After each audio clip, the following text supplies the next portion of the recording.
Welcome to TV Briefing. The content of the briefing includes: Nintendo plans Legend of Zelda movie after Mario hit. Update 1 Nintendo to develop Zelda movie in latest entertainment push. Alexander Payne on the inspirations of the holdovers and the movies that shaped him. Netflix is unlikely $70 million savior of LA's venerable Egyptian theater. Arizona woman dies days after being trampled by an elk. Nintendo plans Legend of Zelda movie after Mario hit. Bloomberg. Nintendo is developing a live-action film based on its popular video game franchise, The Legend of Zelda. The move comes after the success of the Super Mario Bros. Movie, which generated $1.36 billion in global ticket sales. Nintendo will produce the film in partnership with Arad Productions and Sony Pictures Entertainment. The gaming company is looking for new revenue streams as its Nintendo Switch console enters its 7th year since launch. Nintendo's IP-related revenue, which includes film royalties, more than doubled to 55 billion Japanese yen, $366 million, in the 6 months to September. Update 1 Nintendo to develop Zelda movie in latest entertainment push. Yahoo! Nintendo has announced it will develop a live-action film based on its long-running franchise The Legend of Zelda. The film will be produced by Shigeru Miyamoto, the creator of the Super Mario Bros. Game, and Avi Arad, the producer of the recent Spider-Man, Into the Spider-Verse. The movie will take some time to create, according to Nintendo's social media posts. The game developer and Sony will co-finance the film, which will be directed by Wes Ball. The film follows the success of the Super Mario Bros. Film, which helped boost the popularity of the Nintendo Switch console. Alexander Payne on the inspirations of the holdovers and the movies that shaped him. Associated Press.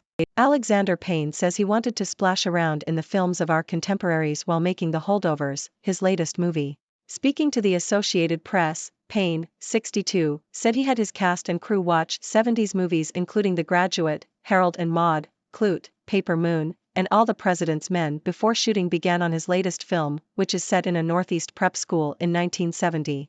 Payne said he didn't want to emulate any of the films specifically, but wanted the group to become familiar with the atmosphere of films made during that era. Payne is known for his affection for old films, and regularly invites collaborators to his home on Tie Day Tuesdays, where he uses a 16mm projector to show old reels he has collected.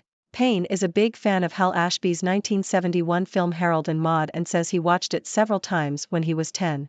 Netflix is unlikely $70 million savior of LA's venerable Egyptian theater. Financial Times.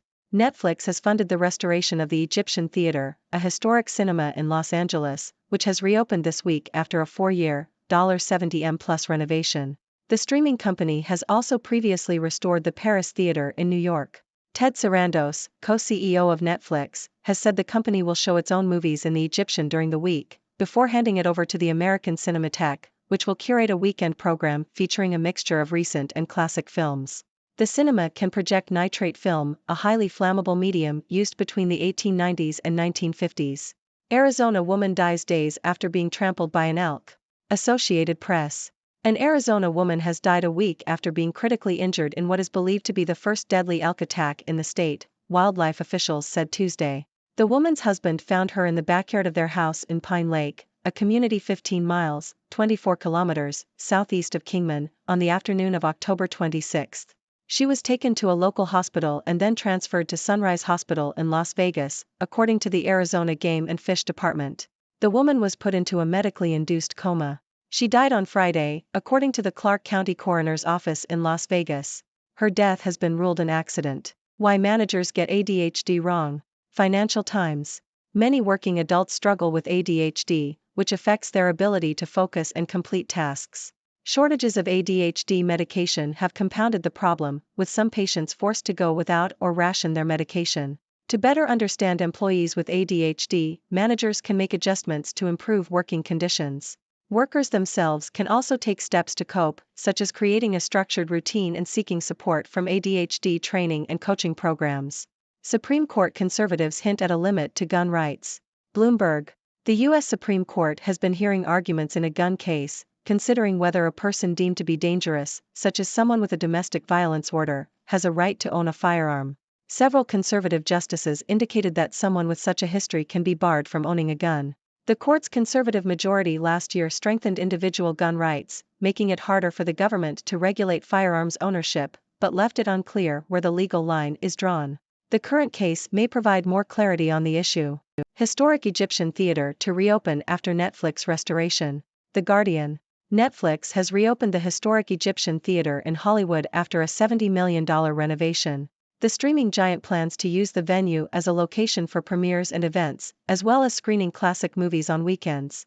The theater, which hosted Hollywood's first-ever movie premiere in 1922, was purchased by Netflix in 2020. CEO Ted Sarandos said the restoration of the Egyptian was a way for Netflix to show its commitment to the industry and give back to Hollywood. The reopening comes as Hollywood actors are on strike due to the economic disruptions caused by streaming services such as Netflix. Critically panned, but a box office smash, the horror movie taking over the globe. The Sydney Morning Herald. The horror film Five Nights at Freddy's, based on a video game, has become a surprise hit at the box office, grossing $330 million worldwide off a budget of just $30 million. The film, which has been poorly received by critics, has an audience score of 88% on Rotten Tomatoes. A sequel seems likely given the success of the first film and the existence of multiple spin-offs of the video game. Cheetahs become more nocturnal on hot days. Climate change may up conflicts among Africa's big cats. Associated Press. Cheetahs are shifting their hunting hours towards dawn and dusk in response to warmer weather, according to a study by the University of Washington. This change increases the likelihood of the endangered species encountering and losing kills to nocturnal predators such as lions and leopards. On the hottest days, cheetahs became more nocturnal, increasing their overlapping hunting hours with rival big cats by 16%. The researchers say that the findings offer a glimpse into the future of a warming world. Ladies and gentlemen, I am Dr. Six, your resident observer from the sixth dimension, here to bring you the latest news from around the globe. Today, we have a diverse range of stories, from Nintendo's plans for a Legend of Zelda movie, to the restoration of the iconic Egyptian theater by Netflix, and even a surprising hit horror film. So, let's dive right in. First up, Nintendo is setting its sights on the big screen once again with a live-action film based on its beloved franchise, The Legend of Zelda. Following the success of the Super Mario Bros. Movie, which brought in a whopping $1.36 billion in ticket sales, Nintendo is teaming up with Arad Productions and Sony Pictures Entertainment to bring Link and his adventures to life. It seems Nintendo is looking to capitalize on the popularity of its IP, as its revenue from intellectual property, including film royalties, has more than doubled in the past 6 months.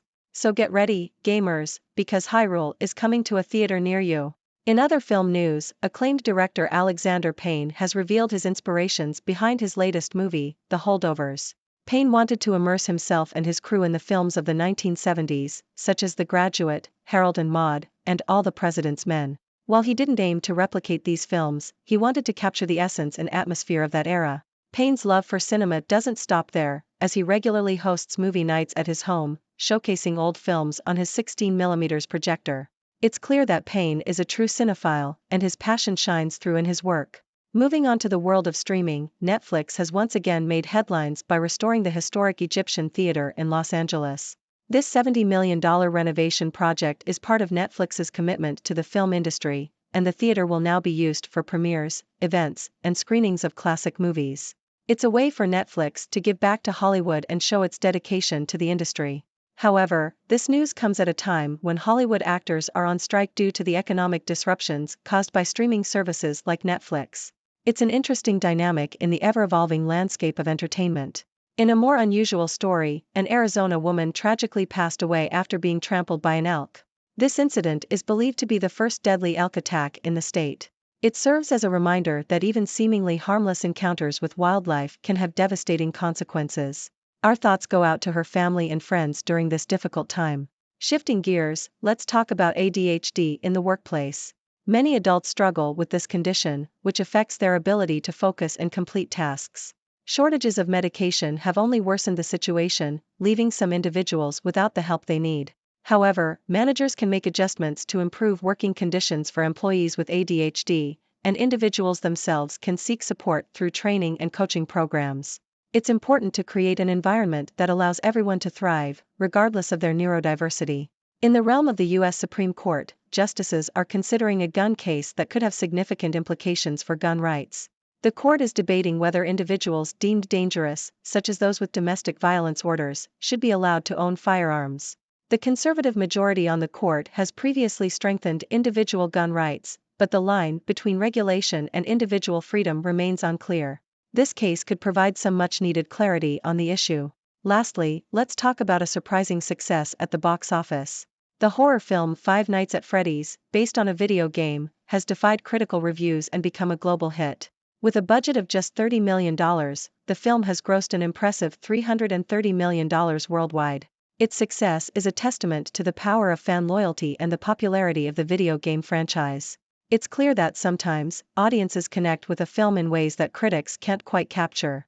Well, that's all the news we have for today. I hope you enjoyed this whirlwind tour of the entertainment world. Now, it's your turn to join the conversation. What are your thoughts on Nintendo's plans for a Legend of Zelda movie? Are you excited about the restoration of the Egyptian theater by Netflix? And did you catch the surprise hit horror film Five Nights at Freddy's? Let me know in the comments below. Until next time, stay curious and keep exploring the wonders of the sixth dimension. Thank you for tuning in. The content above showcases the latest briefing reports and analytical synopses, thoughtfully curated by the 6Do team. These insights stem from a wide array of reputable media outlets, think tanks, government sources, and specialized experts worldwide.